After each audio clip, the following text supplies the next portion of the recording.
मेरे प्यारे साथियों, क्या आपने कभी सोचा है कि क्या हर कोई ब्रह्मचर्य और आत्मनियंत्रण का मार्ग अपना सकता है?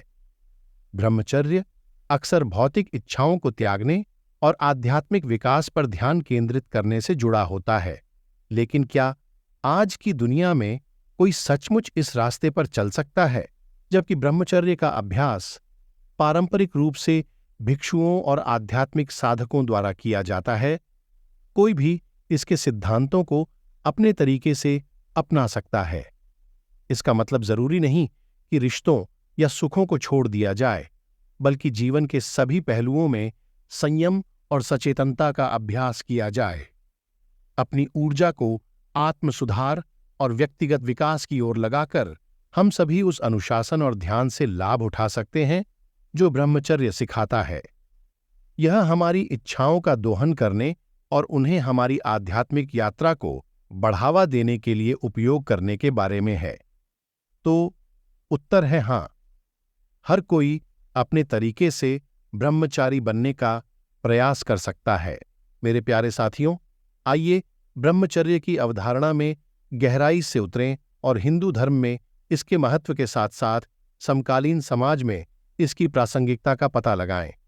ब्रह्मचर्य, जिसे अक्सर ब्रह्मचर्य या आत्मसंयम के अभ्यास के रूप में अनुवादित किया जाता है, हिंदू धर्म ग्रंथों, विशेषकर मनुस्मृति और भगवद गीता जैसे ग्रंथों में उल्लिखित जीवन के 4 चरणों आश्रम में से एक है। 4 आश्रम हैं: ब्रह्मचर्य, गृहस्थ जीवन, वानप्रस्थ और संन्यास। प्रत्येक चरण विशिष्ट कर्तव्यों और जिम्मेदारियों से जुड़ा है, जो जीवन के विभिन्न चरणों में व्यक्तियों का मार्गदर्शन करता है। ब्रह्मचर्य के संदर्भ में यह समझना महत्वपूर्ण है कि ब्रह्मचर्य में केवल शारीरिक अंतरंगता से दूर रहना ही शामिल नहीं है, बल्कि इसमें इंद्रियों, विचारों और कार्यों का नियंत्रण भी शामिल है।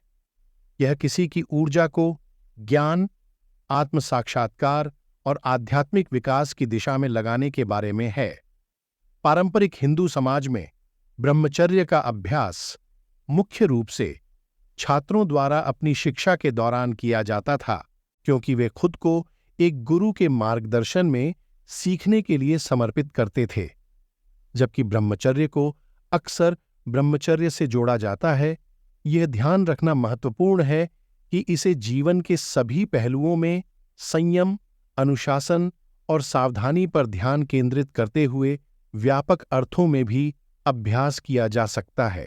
यह व्याख्या व्यक्तियों को उनकी वैवाहिक स्थिति या व्यवसाय की परवाह किए बिना ब्रह्मचर्य के सिद्धांतों को अपनी दैनिक दिनचर्या में एकीकृत करने की अनुमति देती है। समकालीन समाज में ब्रह्मचर्य की प्रासंगिकता बहस का विषय है। तेजी से तकनीकी प्रगति, बदलते सामाजिक मानदंडों और विविध सांस्कृतिक मान्यताओं वाली दुनिया में ब्रह्मचर्य की पारंपरिक अवधारणा कुछ लोगों को पुरानी या अव्यावहारिक लग सकती है। हालांकि आत्म अनुशासन, संयम और आध्यात्मिक विकास के इसके अंतर्निहित सिद्धांत आज की तेज गति वाली दुनिया में प्रासंगिक बने हुए हैं। आधुनिक समय में ब्रह्मचर्य के अभ्यास को व्यक्तिगत परिस्थितियों और जीवन शैली के अनुरूप अपनाया जा सकता है। जबकि कुछ लोग ब्रह्मचर्य को आध्यात्मिक अनुशासन के रूप में अपनाना चुन सकते हैं, अन्य लोग सचेतनता विकसित करने, संयम का अभ्यास करने और संतुलित जीवन जीने पर ध्यान केंद्रित कर सकते हैं।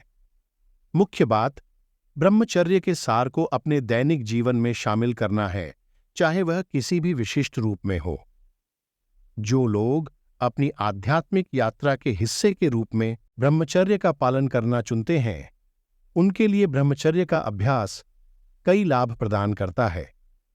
यौन गतिविधियों से दूर रहकर व्यक्ति अपनी महत्वपूर्ण ऊर्जा, ओजस को संरक्षित कर सकते हैं और इसे ध्यान, अध्ययन और दूसरों की सेवा जैसे उच्च कार्यों की ओर पुनर्निर्देशित कर सकते हैं। माना जाता है कि ऊर्जा का यह संरक्षण शारीरिक स्वास्थ्य, मानसिक स्पष्टता और आध्यात्मिक जागरूकता को बढ़ाता है, जिससे तृप्ति और आंतरिक शांति की गहरी भावना पैदा होती है। इसके अलावा ब्रह्मचर्य को सांसारिक लगाव और इच्छाओं पर काबू पाने के साधन के रूप में देखा जाता है, जो व्यक्तियों को जन्म और मृत्यु, संसार के चक्र को पार करने और मुक्ति, मोक्ष प्राप्त करने की अनुमति देता है। मेरे प्यारे साथियों, कामुक सुखों का त्याग करके और वैराग्य की खेती करके ब्रह्मचर्य के अभ्यासी स्वयं को अहंकार और भ्रम के बंधन से मुक्त करने का प्रयास करते हैं, दिव्य प्राणियों के रूप में अपने वास्तविक स्वरूप को महसूस करते हैं। हालांकि यह पहचानना महत्वपूर्ण है कि ब्रह्मचर्य हर किसी के लिए उपयुक्त नहीं है, न ही यह आध्यात्मिक विकास एकमात्र मार्ग है। हिंदू धर्म में भक्ति का मार्ग, भक्ति, निस्वार्थ कर्म, कर्मयोग और ज्ञान योग को भी आध्यात्मिक अनुभूति प्राप्त करने के वैध तरीके माना जाता है। प्रत्येक व्यक्ति अलग अलग शक्तियों, कमजोरियों और झुकावों वाला अद्वितीय है और ब्रह्मचर्य का मार्ग हर किसी के लिए उपयुक्त नहीं हो सकता है। इसके अलावा ब्रह्मचर्य का अभ्यास कभी भी किसी पर थोपा नहीं जाना चाहिए या नियंत्रण या उत्पीड़न के साधन के रूप में इस्तेमाल नहीं किया जाना चाहिए। ये एक व्यक्तिगत पसंद है जिसे किसी की अपनी समझ, दृढ़ विश्वास और आध्यात्मिक आकांक्षाओं के आधार पर स्वतंत्र रूप से और स्वेच्छा से चुना जाना चाहिए। जबरदस्ती या ब्रह्मचर्य थोपने से अपराधबोध, शर्म और आक्रोश की भावनाएं पैदा हो सकती हैं, जो अंततः आध्यात्मिक विकास को सुविधाजनक बनाने के बजाय बाधित कर सकती हैं। निष्कर्षतः, जबकि ब्रह्मचर्य हिंदू धर्म में महत्वपूर्ण आध्यात्मिक और सांस्कृतिक महत्व रखता है, इसका अभ्यास हर किसी के लिए अनिवार्य नहीं है। यह एक व्यक्तिगत चुनाव है जिसे समझ, विवेक और ईमानदारी से किया जाना चाहिए।